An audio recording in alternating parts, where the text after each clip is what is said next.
So next जो point है, next point में हम लोग क्या करेंगे, नेक्स्ट पॉइंट हम लोग का है यहाँ पे एग्जीक्यूशन प्लान।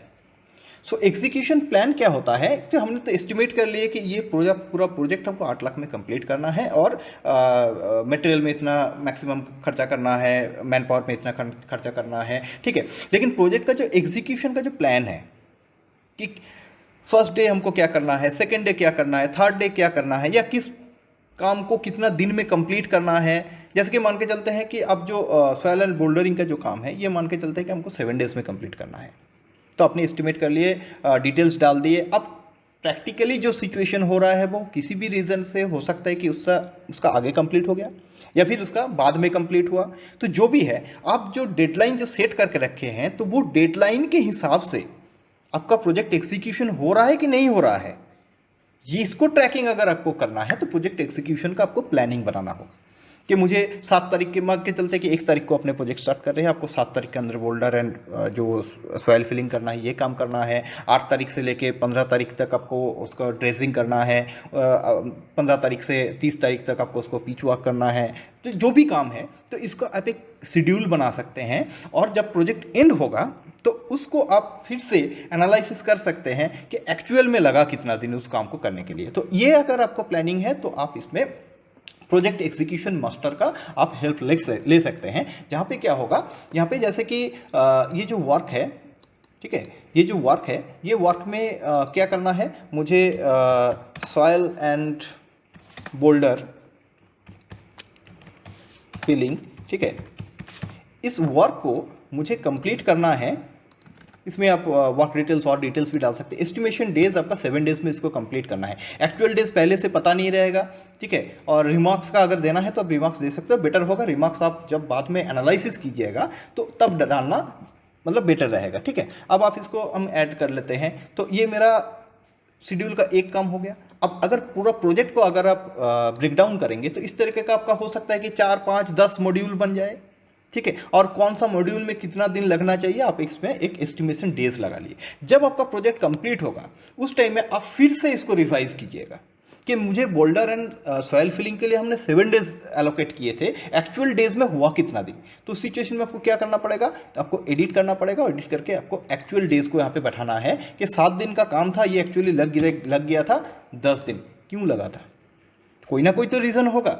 या फिर आपका मैन पावर का शॉर्टेज है, या फिर कोई लोकल कुछ प्रॉब्लम क्रिएट हुआ होगा, कोई फेस्टिवल आ गया होगा, कुछ भी है रीज़न। तो आप रीज़न को यहाँ पे अगर डाल देते हैं तो बाद में जाके अगर आप फुल प्रोजेक्ट को अगर एनालिसिस कीजिएगा तो आपको समझ में आ जाएगा कि किस पर्पज़ से आपका प्रोजेक्ट डिले हो रहा है, ठीक है। तो हम एक यहाँ पे डाले हैं। तो इसी तरीके से आप जो भी आपका मॉड्यूल है, अगर 10 मॉड्यूल है तो 10 मॉड्यूल को आप इस तरीके से ब्रेक डाउन करके रख सकते हैं। जब आपको प्रोजेक्ट कंप्लीट होगा तो आप इसको दोबारा रिवाइज करके उसमें एक्चुअल अगर डेज एंड रिमार्क्स को अगर बैठाते हैं तो बाद में जाके आपको एनालिसिस करने में आसानी होगा कि क्यों आपका प्रोजेक्ट डिले हो गया है। या फिर ऐसा हो सकता है कि कोई एक पर्टिकुलर प्रोसेस में, कोई एक पर्टिकुलर स्टेप में आपका डिले हो गया है, लेकिन उसको कवर अप आप किसी दूसरे जो नेक्स्ट स्टेप जो है उसको आप रैपिडली कंप्लीट करके आप प्रोजेक्ट को डेडलाइन पे आप इसको कंप्लीट कर सकते हैं। तो ये आपको बेनिफिट मिलेगा एग्जीक्यूशन प्लान में, ठीक है। तो सब कॉन्ट्रैक्टर इसके बाद है सब कॉन्ट्रैक्टर। तो सब कॉन्ट्रैक्टर के बारे में जो डिटेल्स है इसको हम दूसरा एक प्रोजेक्ट लेके उसमें एनालिसिस करेंगे। अभी फर्स्ट जो प्रोजेक्ट है इसमें हम लोग ये दिखाना चाहते हैं कि मुझे 8 लाख का जो एक्सपेंडिचर है इसको मुझे बुक करना है, ठीक है।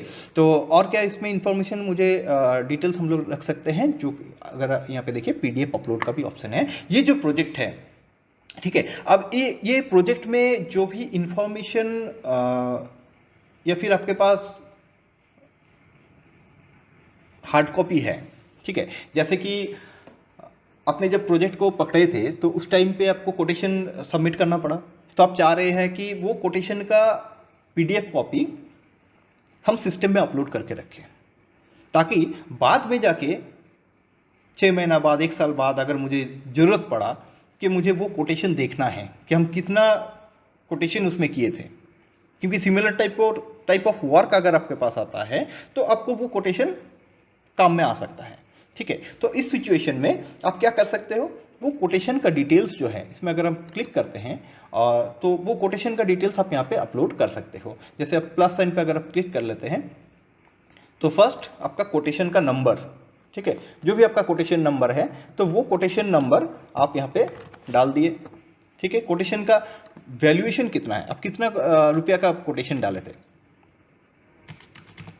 वो कोटेशन का डेट कब था तो डेट डाल दिए। ठीक है, अब क्या करना है, कोटेशन का जो रिमार्क्स है वो आपको यहाँ पे डालना है। तो रिमार्क्स आप कुछ भी डाल सकते हो,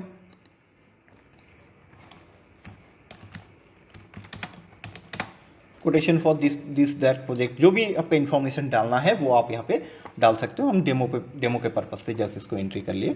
अब क्या करना है, मुझे वो कोटेशन का पीडीएफ कॉपी अगर मुझे अपलोड करके रखना है तो अगर आप क्लिक करते हैं तो आपको सिस्टम में जहाँ पे भी फाइल है आपका सी ड्राइव डी ड्राइव जो भी कोई भी जगह से आपको फाइल है तो वहाँ पे आप कोटेशन को अटैच कर सकते हो। अटैच करके अगर आप ऐड कर लेते हैं तो ये कोटेशन क्या होगा, आपका ऑनलाइन सर्वर में जाके स्टोर हो जाएगा।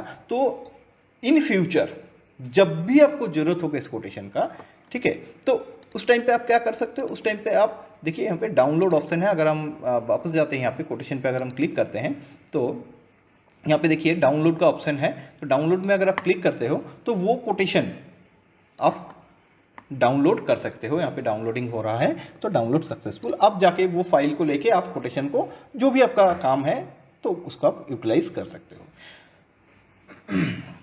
सिमिलर जो प्रोसेस है तो ये आपका वर्क ऑर्डर अपलोड के लिए भी हो सकता है। जो आपको क्लाइंट आपको वर्क ऑर्डर दिया है उसका डिटेल्स को आप अपलोड करके रख सकते हो। सेम प्रोसेस, ठीक है, उसमें आपको सारा डिटेल्स उसमें डालना होगा कि वर्क ऑर्डर का नंबर क्या है, वर्क ऑर्डर का जो पीडीएफ कॉपी है, कितना अमाउंट का वर्क ऑर्डर था, या वर्क ऑर्डर का जो भी आप रिमार्क्स डालना चाहते हैं रिमार्क्स डाल के आप इसमें ऐड कर सकते हो। बाद में जाके इसको डाउनलोड कर सकते हो। और क्या कर सकते हो, आप बिल जो भी आप क्लाइंट को जो आप बिल सबमिट करोगे तो उसका भी हार्ड कॉपी को आप अपलोड करके रख सकते हो। अगर प्रोजेक्ट का कोई अगर प्लान है, कोई आर्किटेक्चर है तो उसको भी आप अपलोड करके रख सकते हो। वर्क कंप्लीट होने के बाद में अगर आपका क्लाइंट आपको वर्क कंप्लीशन सर्टिफिकेट प्रोवाइड करते हैं तो उसको भी आप पीडीएफ में अपलोड करके रख सकते हो फॉर फ्यूचर रेफरेंस के लिए। जब आपको ज़रूरत होगा तो आपको यहाँ से डाउनलोड कर सकते हो। आई होप कि इतना तक आपको समझ में आ गया होगा कि कैसे इसको अपलोड किया जा सकता है। तो नेक्स्ट हम लोग जो प्रोसेस देखेंगे, इसके बाद में क्या करेंगे, ये तो प्रोजेक्ट हमने ले लिया है। अब इस प्रोजेक्ट को क्या करना होगा, प्रोजेक्ट को एग्जीक्यूट करना पड़ेगा। तो प्रोजेक्ट एग्जीक्यूट करने के लिए मुझे सबसे पहले क्या करना पड़ेगा, तो डेफिनेटली मुझे कुछ मटेरियल्स खरीदना होगा और उस मटेरियल को हमको साइट में इशू भी करना पड़ेगा। ठीक है, तो मटेरियल परचेज करने के लिए तो डेफिनेटली हम कैश में भी परचेज कर सकते हैं, क्रेडिट में भी परचेज कर सकते हैं, या किसी भी तरीके से हम परचेज कर सकते हैं। तो सबसे पहले अगर हम लोग परचेज पे अगर चले जाते हैं तो देखिए एंट्री में जाके हम अगर purchase entry and payable bills पे अगर क्लिक करते हैं तो ये परचेज एंट्री यहाँ पे खुल जाएगा, जहाँ पे क्या होगा कि आप जहाँ से सामान परचेज कर रहे हो या फिर जो भी आपका सप्लायर जो आपको सामान डिलीवर कर रहा है तो वो हो सकता है कि आपको कोई बिल प्रोवाइड करे, GST bill, non GST bill, कुछ भी करे। ठीक है, या फिर ऐसा भी हो सकता है कि वो सामान आपको डिलीवर कर दिया वर्बली बाय टेलीफोनिक में, जिसका बाद में जाके आपको सिर्फ पेमेंट करना है, उसका कोई बिल का कोई एज सच कोई बिल नहीं है। तो उसको भी जो भी है, जो भी जिसका भी पेमेंट आपको पे आउट करना है तो वो सारा इन्फॉर्मेशन या तो परचेस या फिर परचेस पेएबल जो भी रहेगा आपको उसको एज अ बिल के हिसाब से आपको रिसीव कर लेना है। ठीक है, तो मान के चलते हैं जो ये जो प्रोजेक्ट है, प्रोजेक्ट 1 जो हमने लिए हैं, ये एक रोड रिपेयरिंग का है। ठीक है, तो रोड रिपेयरिंग करने के लिए जो भी मुझे मटेरियल्स चाहिए, चाहे वो सीमेंट हो सकता है, चाहे वो पिच हो सकता है, चाहे वो स्टोन हो सकता है, चाहे वो सैंड हो सकता है, जो भी मटेरियल्स चाहिए। अब ये मटेरियल्स हो सकता है कि हमने एक जगह से परचेस किया, या एक सप्लायर मुझे सप्लाई किया, या फिर मुझे मल्टीपल सप्लायर सप्लाई किया, या फिर मल्टीपल शॉप से हमने परचेज़ किए, कुछ भी हो सकता है। ठीक है, तो कहाँ से परचेज़ किए तो ये इन्फॉर्मेशन मुझे यहाँ पे रखना है, क्योंकि बाद में जाके उसको पे आउट भी करना होगा। तो इस सिचुएशन में क्या करना होगा, परचेज फ्रॉम, कहाँ से हम परचेज कर रहे हैं। तो अभी हम ले लेते हैं कि हमने सीमेंट एंड स्टोन हम परचेज कर रहे हैं। ठीक है। तो सीमेंट हम परचेस कर रहे हैं, मान के चलते हैं किसी के पास से, तो सीमेंट परचेस करने के लिए हम कहाँ से परचेस कर रहे हैं, तो इसमें अगर हम परचेस फॉर्म में अगर क्लिक करते हैं तो देखिए आपका पर्सनल लेजर यहाँ पे शो करेगा और यहाँ पे मुझे आप कौन सा वेंडर से या कौन सा सप्लायर से माल परचेस किए हैं तो वो आपको चूज करना पड़ेगा। अगर आपका लिस्टिंग में नहीं है तो इसका मतलब है आपको पर्सनल लेजर पे उसको ऐड करना पड़ेगा। या तो आप मास्टर में जाके पर्सनल लेजर पे ऐड कर सकते हो, नहीं तो आप क्या कर सकते हो, ऐड बटन पे यहाँ पे क्लिक कर सकते हो, आपको पर्सनल लेजर खुल जाएगा। अब यहाँ पे आपको इन्फॉर्मेशन डालना है कि किसके पास से आपने परचेस किए हैं। तो मान लेते हैं कि ये आइटम, कुछ आइटम हम परचेज कर रहे हैं, मेरा वेंडर 1, कुछ आइटम हम परचेज कर रहे हैं वेंडर 2, हम दो ही वेंडर इसमें ले लेते हैं। और फर्स्ट वेंडर का जो डिटेल्स है उसको हम यहाँ पे पुट कर रहे हैं कि दुर्गापुर हार्डवेयर, ओके, डेमो के पर्पज से। अब यहाँ पे क्या है, ये हमारा वेंडर हो गया, ठीक है। वेंडर मतलब संडे क्रेडिटर बन जाएगा। अब क्या होगा, मुझे इसका टेलीफोन नंबर देना है, okay, address,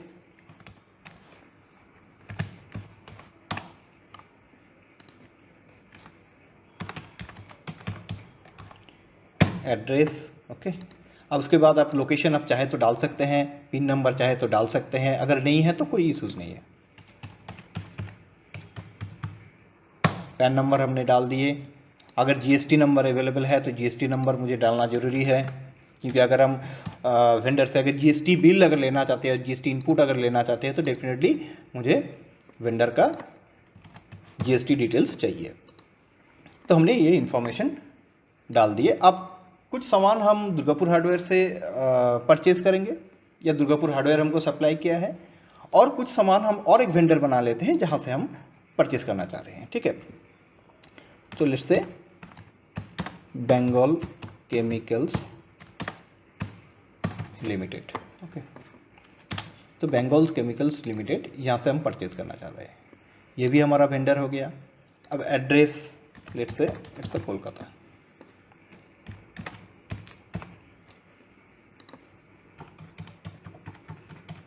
okay. Phone number दे दिए, पैन नंबर डाल दिए, जीएसटी नंबर भी डाल दिए, स्टेट डाल दिए, ओके, सेव। तो हमने दो वेंडर बना लिए। अब जो भी सामान हम परचेस कर रहे हैं तो हम इसी दो वेंडर से सामान को परचेस करेंगे, और इसके साथ साथ देखेंगे कि उसका लेज़र में क्या शो कर रहा है या हमारा बैलेंस शीट में क्या शो कर रहा है अगर परचेस करने के बाद में, तो इसको हम लोग आगे जाके देखेंगे, ठीक है। तो सबसे पहले हम सामान जो परचेस कर रहे हैं ये दुर्गापुर हार्डवेयर से मान के चलते हैं कि हम सामान परचेस कर रहे हैं, ठीक है। तो यहाँ पे हम क्या कर रहे हैं, bill number, so let's say Durgapur hardware 001, okay. Order number अगर आपके पास है तो ऑर्डर नंबर, चालान नंबर, ईओए बिल नंबर अगर आपके पास है तो आप डाल सकते हैं, अदरवाइज आप इसको स्किप भी कर सकते हैं, नॉट एन इशू। नेक्स्ट क्या करना है, हमको ऐड करना है।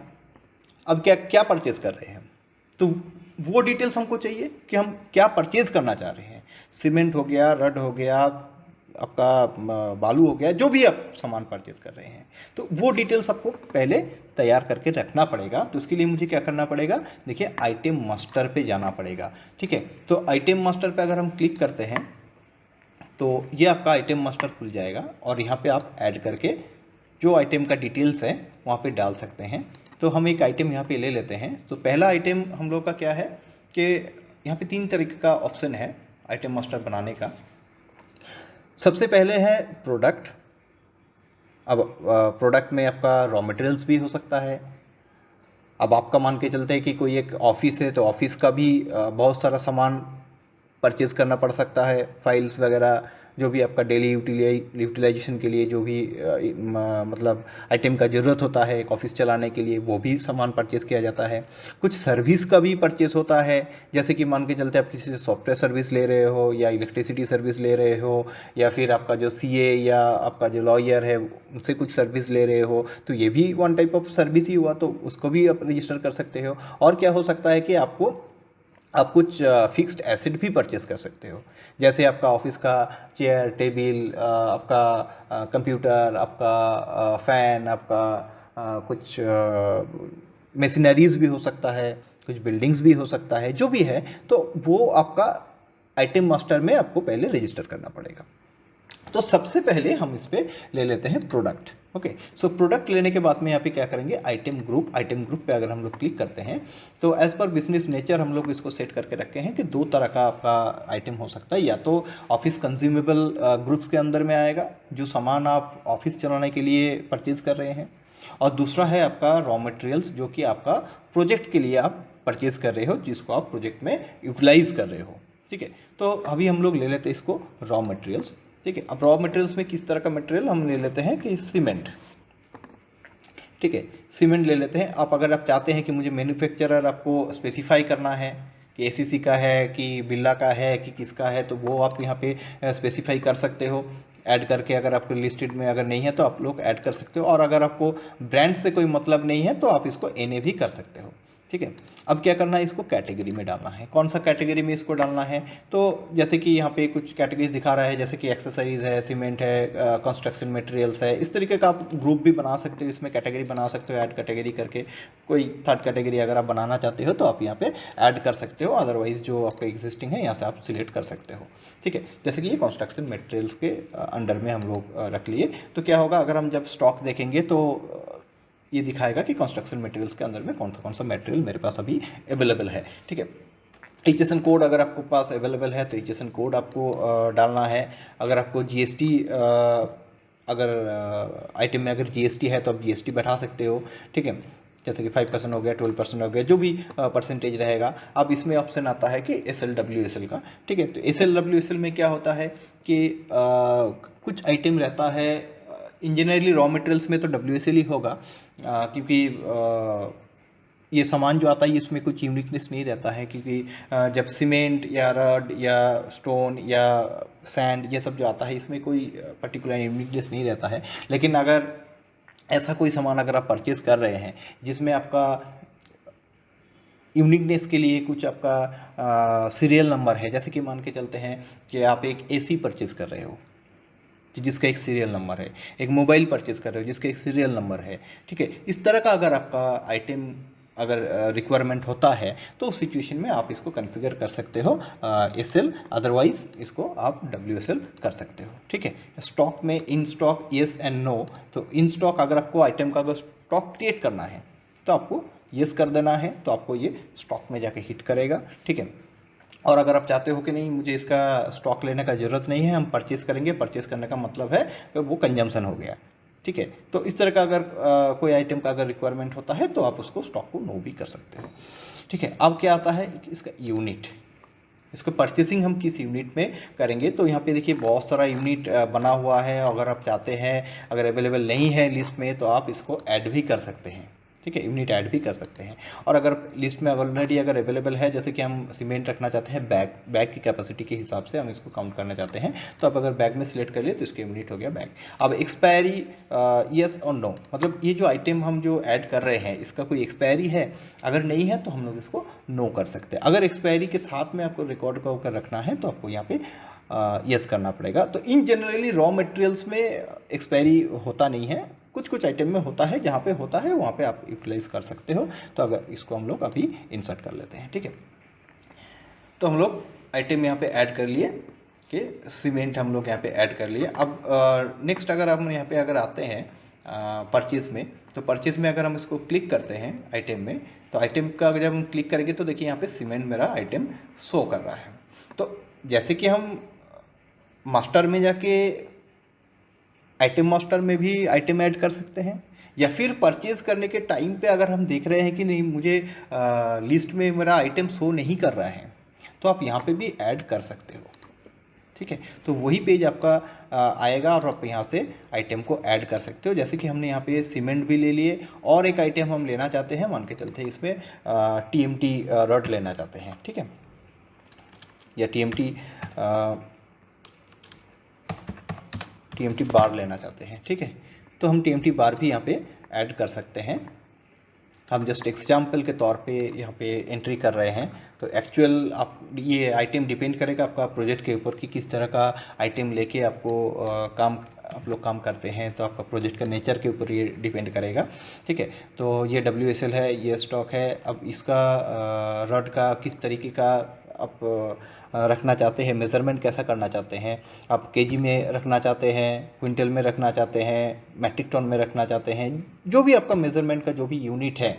ठीक है, सो जैसे कि MTS है आपका मैट्रिक टन पर यूनिट जो भी है आप यहाँ पे बना सकते हो, या फिर अगर आपके पास अगर अवेलेबल नहीं है, जैसे कि मान के चलते कि MT हमने यहाँ पे बना दिए। ठीक है, कि मैट्रिक टन, तो अगर हम इसको ऐड कर लेते हैं और यहाँ पे अगर हम सर्च कर लेते हैं MT, तो ये मैट्रिक टन आपको उसको कर जाएगा। ठीक है, आ गया। अब इस पर एक्सपायरी नो कर देते हैं, इंसर्ट।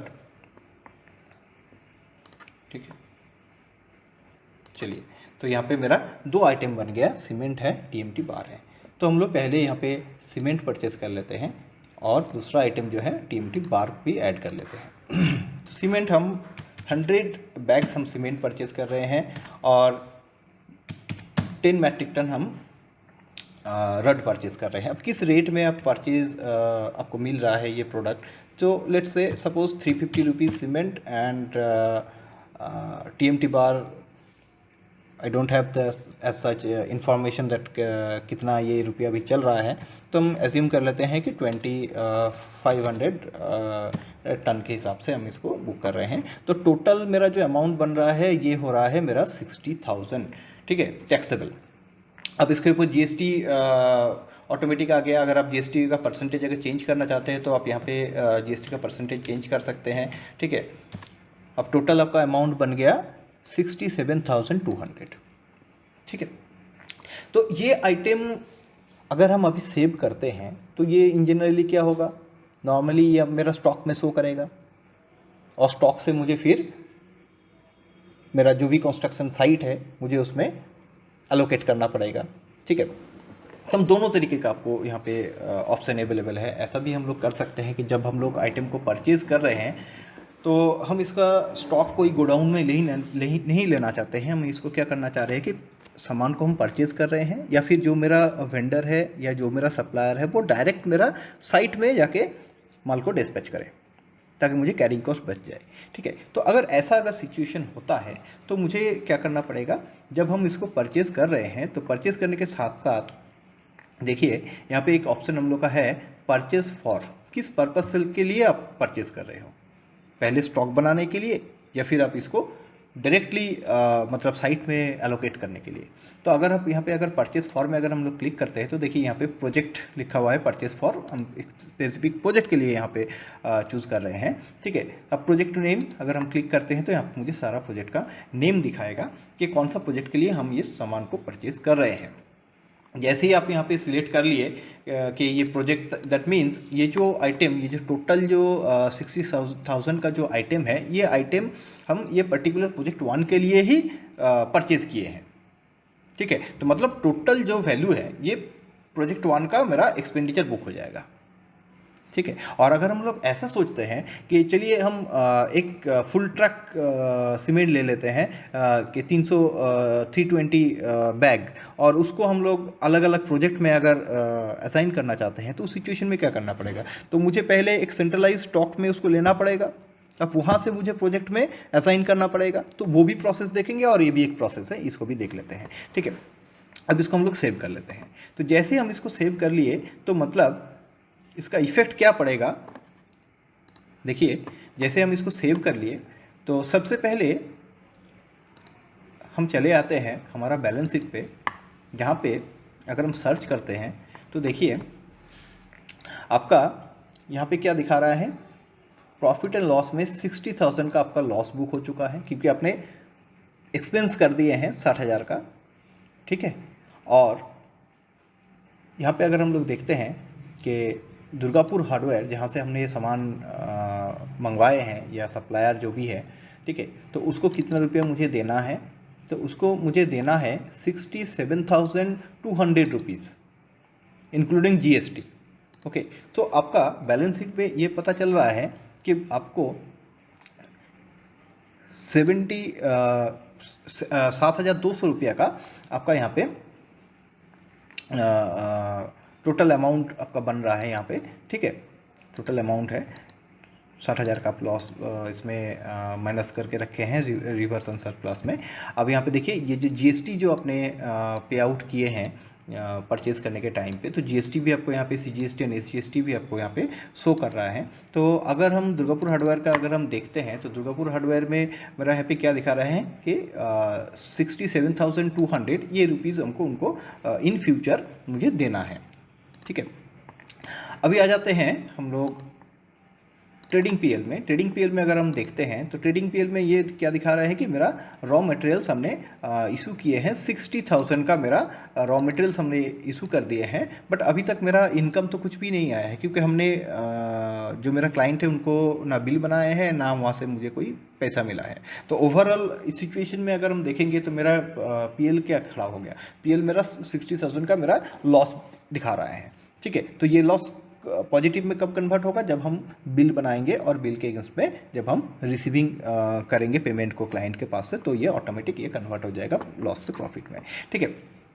और इसके साथ अगर हम देखते हैं कि मेरा अभी का करेंट मतलब एक एंट्री हमने किए हैं, अब एक एंट्री के अगेंस्ट पे अगर हम प्रोजेक्ट वाइज अगर इनकम एक्सपेंडिचर को अगर देखना चाहते हैं कि क्या एग्जैक्ट अभी सिचुएशन है इस प्रोजेक्ट का, तो देखिए अगर हम समरी रिपोर्ट में आगे रिपोर्ट में अगर प्रोजेक्ट इनकम एक्सपेंडिचर पे अगर हम क्लिक करते हैं तो ये मुझे प्रोजेक्ट को दिखाएगा कि मेरा यहाँ पे लिस्ट रहेगा कि कितना कौन सा प्रोजेक्ट का आप डिटेल्स देखना चाहते हैं। तो अभी मेरे पास एक प्रोजेक्ट है इसलिए एक दिखा रहा है। जैसे आप इसको क्लिक कर दिए तो यहाँ पे ये शो कर जाएगा कि इस प्रोजेक्ट में आपका अभी तक का खर्चा कितना हो गया है, ठीक है। जैसे कि 35,000 आपका सीमेंट में खर्चा हो चुका है और टीएमटी बार में आपका 25,000 खर्चा हो चुका है, ठीक है। और किस रेट में ये आप परचेज़ किए हैं वो भी आपको मिल जाएगा, ये 350 में और ये 2500 इंटू 10 टन्स जो भी है, तो ये अपने अभी तक का एक्सपेंडिचर बुक कर लिए हैं, ठीक है।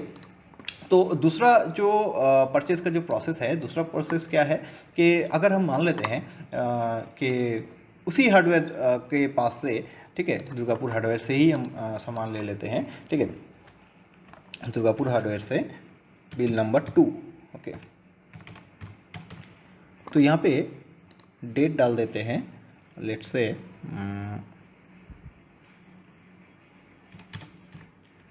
6 तारीख को, ठीक है।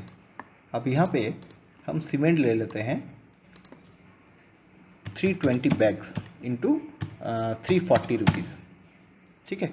तो टोटल ये बन गया 1,08,800 विद जीएसटी बन गया 1,21,856 रुपया, ठीक है। हम कोई प्रोजेक्ट के आधार पे इसको परचेस नहीं कर रहे हैं, हम इसको क्या कर रहे हैं, नॉर्मल परचेस कर रहे हैं, जो कि मेरा स्टॉक शो करेगा, ठीक है। जो कि अब मेरा स्टॉक शो करेगा, बाद में जाके हम उसको क्या कर सकते हैं, डिफरेंट मेरा जो भी रनिंग प्रोजेक्ट है उसमें हम किसी में 50 बैग, किसी में 100 बैग, जैसे जैसे रिक्वायरमेंट रहेगा हम उसको असाइन कर सकते हैं। तो अगर हम इसको सेव कर लेते हैं तो देखिए जैसे हम इसको सेव कर लेंगे और फिर से अगर हम इसका बैलेंस शीट देखेंगे तो देखिए आपका स्टॉक शो कर रहा है, ठीक है। जितना कि भी आप सामान अभी तक परचेज किए हैं वो आपको स्टॉक शो कर रहा है, क्योंकि आपने अभी तक ये आइटम को अपने कोई भी प्रोजेक्ट में अपने एक्सपेंडिचर मतलब एक्सपेंस नहीं किए हैं, खर्चा नहीं किए हैं, तो ये अभी आपका करंट स्टॉक में है, ठीक है। और उसके साथ साथ देखिए यहाँ पे दुर्गापुर हार्डवेयर का जो पेएबल जो बैलेंस है ये भी इंक्रीज़ कर चुका है। और अगर हम इसका अगर लेज़र में अगर डबल क्लिक करते हैं तो यहाँ पे आपको दिखा देगा कि 10/6 को अपने 1,21,856 रुपया का परचेज़ किए हैं अगेंस्ट परचेज बिल नंबर 2, ठीक है। तो आप 2 बार परचेज़ किए हैं, अभी तक हमने एक भी पेमेंट इनको नहीं किए हैं, तो इनका आउटस्टैंडिंग बन गया है ये, ठीक है। और फिर से अगर हम एक बार ट्रेडिंग पीएल में चले जाते हैं तो ट्रेडिंग पीएल में जाने के बाद में तो यहाँ पे भी आपको करेंट स्टॉक शो कर रहा है कि कितना करेंट स्टॉक आपका अभी अवेलेबल है, ठीक है। तो स्टॉक आपका पास अभी अवेलेबल है। अब आ जाते हैं हम लोग करेंट का जो भी मेरा स्टॉक है, तो ये स्टॉक रिपोर्ट को चेक करने के बाद ये मुझे पता चल रहा है कि मेरा आइटम का स्टॉक मेरे पास अभी अवेलेबल है, और हम उसी प्रोजेक्ट में 50 बैग फिर से असाइन करना चाह रहे हैं, ठीक है, मतलब इशू करना चाह रहे हैं। तो सिचुएशन में क्या करेंगे, हम आइटम इशू पे जाएंगे, और आइटम इशू पे जाने के बाद में यहाँ पे क्या करेंगे, प्रोजेक्ट सिलेक्ट करेंगे, और कौन सा प्रोजेक्ट में हम इशू करना चाह रहे हैं प्रोजेक्ट का नाम सिलेक्ट करेंगे, ठीक है, प्लस बटन पे क्लिक करेंगे। तो मेरे पास स्टॉक एक ही आइटम का स्टॉक है, जो 320 बैग्स जो हमने परचेज़ किए हैं, और अभी तक इसको हम कोई प्रोजेक्ट में इशू नहीं किए हैं, तो वो स्टॉक मेरा शो कर रहा है यहाँ पे। तो हमने 320 अगर यहाँ पे सिलेक्ट कर लिए, और यहाँ पे मान के चलते हैं कि 50 बैग अगर हम पर्टिकुलर प्रोजेक्ट 1 में अगर इशू करते हैं on a specific date, obviously आपको यहाँ पे डेट को ध्यान में रखना है कि परचेज़ किए थे जिस डेट में, उसके बाद में ही होना चाहिए, ठीक है।